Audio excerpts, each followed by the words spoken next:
مجدد میت ماضیہ امام اہل سنت نے حضور غوث پاک کے لیے یوں عرض کیا کہ جو تیرا طفل ہے کامل ہے یا غوث، جو آپ کا بچہ ہے وہ پیدائشی طور پر کامل ہے، اور لوگوں کو کامل ہونے کے لیے پیدا ہونے کے بعد محنت کرنی پڑتی ہے، لیکن غوث پاک کے گھر میں پیدا ہونے والا بچہ پیدائشی کامل ہوتا ہے، اور وہ حضور غوث پاک خانواد اشرفیہ وہ ہے جہاں غوث اعظم اور غوث العالم یہ دونوں سمندر مرج البحرین کے طور پر یکساں ملتے نظر آتے ہیں، اور اشرف اسی مرج البحرین کے در مکنون ہیں جن کو ہم آنکھ بند کر کے کہہ سکتے ہیں پیدائشی ولی۔ واہ واہ واہ سبحان اللہ۔ میں اپنی گفتگو کو اب کسی اور طرف لے جانے کی بجائے حضور غوث العظم دستگیر شیخ عبد القادر جیلانی رضی اللہ تعالیٰ عنہ نے ایک ولی کی 12 صفت کو بیان فرمایا۔ ولی کون ہوتا ہے؟ ولی کسے کہتے ہیں؟ بس 10 سے 12 منٹ میں اپنی بات پوری کروں گا، آپ ولی کی پہچان آپ کو مل جائے گی۔ کے ساتھ آپ پہچان سکیں گے کہ ولی کس کو کہتے ہیں۔ سرکار غوث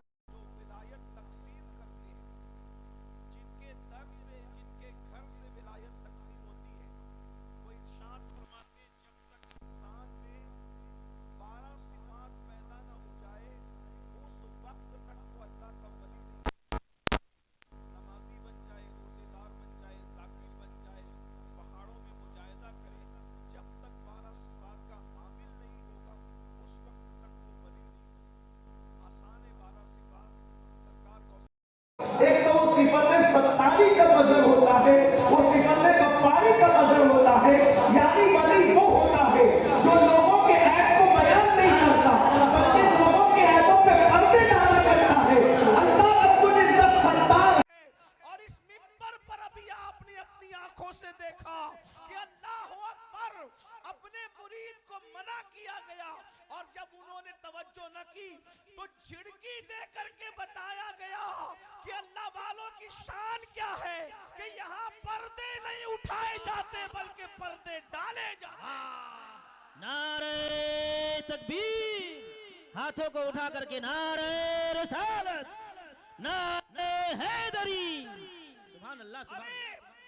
جب تاج الاولیاء کی پردہ پوشی کا یہ عالم ہے تو اشرف الاولیاء کی پردہ پوشی کا عالم کیا ہے؟ واہ واہ واہ واہ واہ واہ واہ سبحان اللہ سبحان اللہ۔ صفت ستاری کا مظہر ہوتا ہے، پھر فرمایا وہ صفت غفاری کا مظہر ہوتا ہے، یعنی وہ لوگوں کو معاف کرتا ہے، اپنی ذات کے لیے وہ لوگوں سے لڑائی جھگڑا نہیں کرتا، اس لیے کہ ذات کے لیے لڑنا یہ کتوں کا کام ہوتا ہے، ذات کے لیے لڑنا یہ اللہ والوں کا کام نہیں ہوتا۔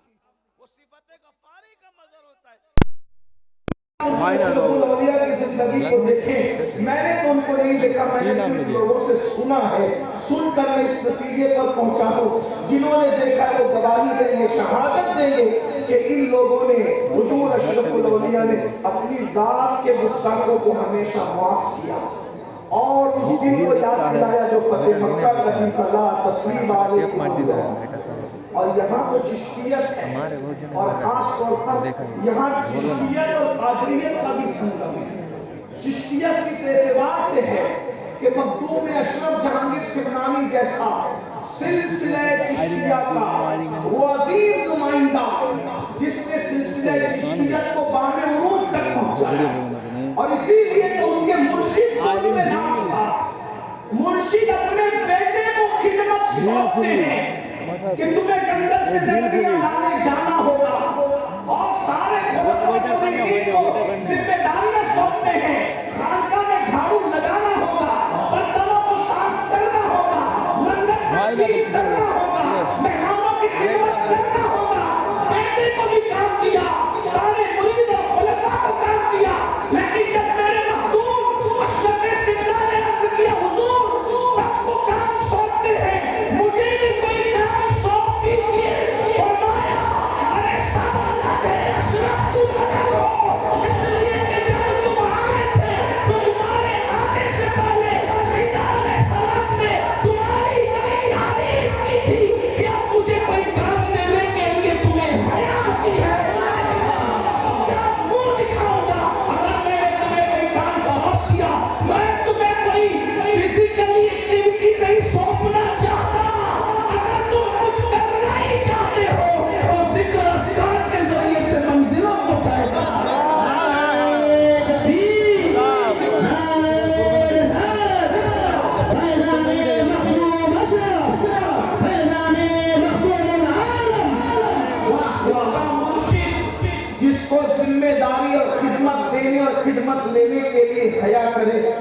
پہ سننا ہے، وہ ہمارے خون ہے۔ بہرحال تو چشتیت تو اس اعتبار سے کہ مخدوم صاحب چشتی ہیں، اور قادریت اس اعتبار سے کہ سیدنا عبدالرزاق نور العین کی اولاد ہے، تو یہاں چشتیت اور قادریت ایک ساتھ جمع ہوتی ہے، یہ بھی مراجل کا ہے الحمدللہ تعالی۔ تو چشتیت اور قادریت کو جمع کرنے کی بات کر رہا ہوں یہ کہ یہاں کیا اشرفی صحبہ شراب سنجری، سبحان اللہ، ایک ہی شیشے میں ہے دونوں بھری،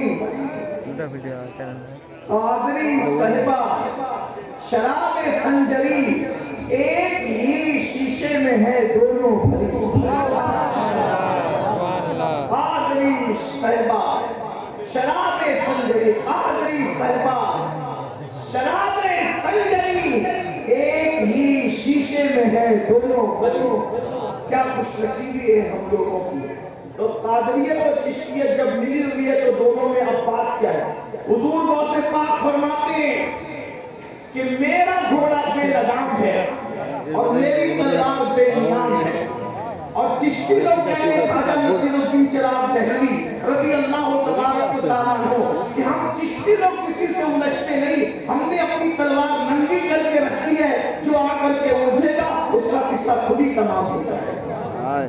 لیکن یہ اللہ والے اپنی ذات کے لیے کسی سے نہیں، یہ اپنی ذات کے دشمنوں کو معاف کر کے صفت غفاری کا مظہر ہوتے ہیں، اپنی ذات کے لیے نہیں لڑتے، بلکہ سرکار بابا فرید الدین گنج شکر رضی اللہ تعالیٰ کو یہاں تک فرماتے ہیں کہ بھائی ہم صوفی لوگ ہیں، اللہ والے لوگ ہیں، ہمارے سامنے کینچی کی بات نہ کیا کرو بلکہ سوئی دھاگے کی بات کیا کرو، کیونکہ کینچی ایک کو دو کر دیا کرتی ہے اور سوئی دھاگا ایک کو دو کو ایک کر دیا کرتا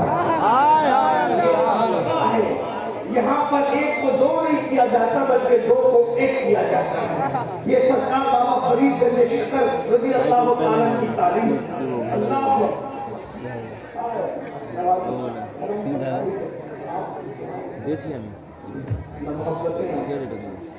تو ایک بات مجھے یہاں یاد ہے، ذات کے لیے کرنا اور اللہ کے لیے دشمنی رکھنا، اس کی مثال پیش کرتا ہوں۔ سرکار خواجہ نصیر ملت الدین خواجہ نصیر الدین چراغ دہلوی کی بات یاد آئی۔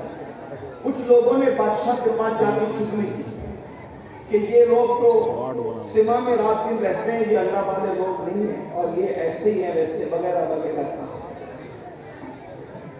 بادشاہ نے کہا ٹھیک ہے، ہم ان کو اپنا نوکر بنائیں گے اور ان سے اپنی خدمت لیں گے۔ سرکار نصیر الدین چراغ دہلوی کے پاس نمائندہ بھیجا، اور نمائندہ بھیجنے کے بعد کہا کہ آپ کو بادشاہ کی کوئی نہ کوئی نوکری قبول کرنی پڑے گی۔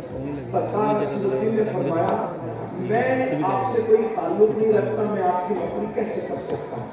کہا اگر آپ نوکری نہیں کرو گے تو مشکل اٹھاؤ۔ کہا میں ہر مشکل اٹھاؤں گا۔ سیرت نگار لکھتے ہیں یہ سینے کی جو ہڈی ہوتی ہے ان دونوں ہڈیوں میں سوراخ کر کے خواجہ نصیر الدین چراغ دہلوی کو لٹکا دیا گیا کہ آپ نوکری کریں۔ سرکار نصیر ملت الدین سے مریدین نے کہا حضور یہ ظلم پر آیا ہے، آپ نوکری کے لیے تیار ہو جائیں، یہ جو کہتا ہے آپ کر لیں ورنہ یہ آپ کو نقصان پہنچائے گا۔ آپ نے فرمایا ٹھیک ہے میں تیار ہوں۔ تو بادشاہ نے کہا روزانہ آپ مجھے میرے کپڑے پہنائیں گے اور میرے کپڑے اتاریں گے، یہ آپ کی ذمہ داری ہے۔ تو خواجہ نصیر روزانہ کپڑے پہنانے لگے اور کپڑے اتارتے لگے، لیکن بددعا نہیں کی کیونکہ اب تک ذات تک معاملہ تھا، ذات تھی۔ یہ بادشاہ کو خواجہ نصیر سے ذاتی دشمنی تھی، چراغ دہلوی سے۔ چراغ دہلوی کون ہے؟ یہ چراغ دہلوی سرکار علاؤالحق پنڈوی رحمت اللہ تعالی علیہ، یہ ان کے پیر و مرشد کے پیر بھائی ہیں، حضرت اخی ہند کے پیر بھائی ہیں۔ ان دونوں کے پیر و مرشد نظام ملت الدین سلطان المشائخ خواجہ نظام الدین اولیاء رضی اللہ تعالیٰ عنہ، ذاتی دشمنی ہے، ہڈی میں سوراخ کر کے لٹکا دیے گئے، لیکن بددعا نہیں کی، معاف کریں۔ اس کو کرتا پہناتے ہیں، کرتا اتارتے ہیں، حاسدوں نے کہا کہ معاملہ صحیح چل رہا ہے، نصیر کا امتحان لو۔ ایک دن بادشاہ کو تاخیر سے لائے اور اتنے لیٹ لائے کہ خواجہ نصیر الدین چراغ دہلوی کی نماز عصر قضا ہونے کے قریب آئی۔ اللہ کے رسول علیہ السلام نے فرمایا مومن کی عصر اس وقت ہوتی ہے جب سورج اپنی حالت پر ہوتا ہے، اور جب سورج میں تغیر آ جائے، وہ ڈوبنے کے قریب ہو جائے، پھر وہ مومن کی نہیں بلکہ منافق کی نماز ہوتی ہے۔ یعنی جب سورج ڈوبنے کے قریب ہو تو اللہ کے رسول علیہ الصلوۃ والتسلیم نے فرمایا اس وقت نماز پڑھنا یہ نفاق کی علامت ہے۔ یہ نفاق اعتقادی نہیں کہتے اس کو، نفاق عملی کہتے ہیں اس کو۔ لیکن بہرحال اللہ والے اس وقت بھی نماز پڑھنے کو پسند نہیں کرتے تھے، بلکہ مسنون وقت میں نماز پڑھنا۔ ابھی حضور مرشد اجازت میں سرکار وارث پاک کا ذکر کیا کہ وارث پاک کسی کے پیچھے نماز نہیں پڑھتے بلکہ وارث پاک الگ نماز پڑھتے۔ تو لوگ یہ مشہور کرتے تھے کہ وارث پاک نماز ہی نہیں پڑھتے، وہ نماز پڑھتے تھے مگر کمرے میں چھپ کے پڑھتے، جیسا کہ حضرت نے اشارہ کیا۔ لوگ کہتے تھے آپ جماعت کے ساتھ نہیں پڑھتے، جماعت کے ساتھ نہیں پڑھتے، تو وارث پاک کہتے تھے ارے جماعت سے پڑھانا ہے تو علی حسین اشرفی جیسا امام لا کر کے دو۔ اگر وارث پاک کو پیچھے کھڑا کرنا ہے تو کوئی علی حسین اشرفی جیسا لا کر کے امام دو، اور کسی ایک کے پیچھے کھڑا کر دیا وارث پاک کو تو نماز کے بعد وارث پاک نے کہا سنا امام صاحب آپ نے ہم کا بہت تھکا دیا۔ سرکار وارث پاک کہتے بہت تھکایا آپ نے ہم کا۔ کہا وہ کیسے؟ کہا ہم تو آپ کے پیچھے نماز کے لیے کھڑے ہو گئے، لیکن کبھی چارے کی دکان پر، کرانہ دکان پر، کبھی کہیں لے کے بھٹکتے رہے، جہاں امام گیا پیچھے وارث تھے۔ تو کہا ایسی نماز بھی کیا نماز ہے؟ لیکن یہ ہم لوگوں کے لیے، ہم لوگوں کو بہت صحیح عقیدہ کی پیدا کرنی چاہیے کہ وارث پاک کا مرتبہ اور ہمارا مرتبہ اور ہے۔ تو انداز فرمائے تو بھائیوں ہم لوگ یعنی کسی نے حجاج سے کہا او حجاج تو بھی ہمارا امام، اور ابو بکر کی قوم کے امام تھے، تو کتنا بدماش ہو، کتنے اچھے تھے۔ حجاج تو بدماش تھا لیکن حاضر جواب تھا۔ اس نے کہا تم ابو ہریرہ بن جاؤ، میں بھی ابو بکر صدیق جیسا بن جاؤں۔ جب تم ابو ہریرہ نہیں بن سکتے تو تمہیں ابو بکر صدیق جیسا امام کیسے مل سکتا ہے؟ بس میں یہی آپ سے کہنا چاہتا ہوں جب ہم وارث پاک نہیں بن سکتے تو ہمیں بھی ابھی اسے اشرفی بھی جیسا امام نہیں بن سکتا۔ سود کھاتے رہو گے، حرام کھاتے رہو گے، عورتوں پہ بد نظری کرتے رہو گے، اسی طریقے سے اپنی بیٹیوں کو بازار اور ولیموں میں بے پردہ گھماتے رہو گے، اور پھر سوچو کہ ہمیں بھی اعلیٰ حضرت اشرفی میاں جیسے امام ملے۔ تو بات ایسی ہے جیسے ہم رہیں گے ویسے، جیسے ہم ویسے ہمارے امام، جیسے ہم ویسے ہمارے پیر، جیسے ہم ویسے ہمارے مشائخ۔ ارے تو خسرو بن، تیرا پیر نظام الدین محمد الہی تو ہے۔ پیر کو تلاش کرنے کی ضرورت نہیں، ہم نے خسرو بننا ہے۔ اگر تو اشرف شملہ بن جائے تو علاؤ الحق پنڈوی جیسا پیر ہوگا۔ اگر تو اللہ اکبر قطب الدین بن جائے تو تجھے معین الدین غریب نواز جیسا پیر مل جائے۔ لیکن بات تو اتنی ہے نا، اصل کمی ہمارے اندر اور ہم الزام لوگوں پہ رکھتے ہیں۔ تو یہ بات نہیں کہہ رہا تھا کیا، بس بات ختم ہی کر دوں۔ اللہ اکبر، یہ خواجہ نصیر الدین چراغ دہلوی کے ساتھ معاملہ چل رہا تھا، خدمت کر رہے تھے، اتنی دیر سے لائے بادشاہ کو کہ سورج غروب ہونے کے قریب آیا نماز، اور آپ کی آنکھوں میں آنسو آ گئے کہ کیا میں مکروہ وقت میں عصر کی نماز پڑھوں گا؟ غصہ اب تک ذاتی دشمنی تھی، نصیر الدین نے ہر تکلیف برداشت کی، لیکن جب دین پر بات آئی، نماز ترک ہونے کی بات آئی، نماز قضا ہونے کی بات آئی، مکروہ وقت میں نماز پڑھنے کی بات آئی، تو اس کے بعد کرتا کو پہنایا اور پہناتے ہوئے آنکھ میں آنسو لے کر باندھتے ہوئے کہا باندھے نصیر کھولے دستار۔ یہ ولی کی زبان ہے، یہ ولی کی زبان ہے۔ گفتے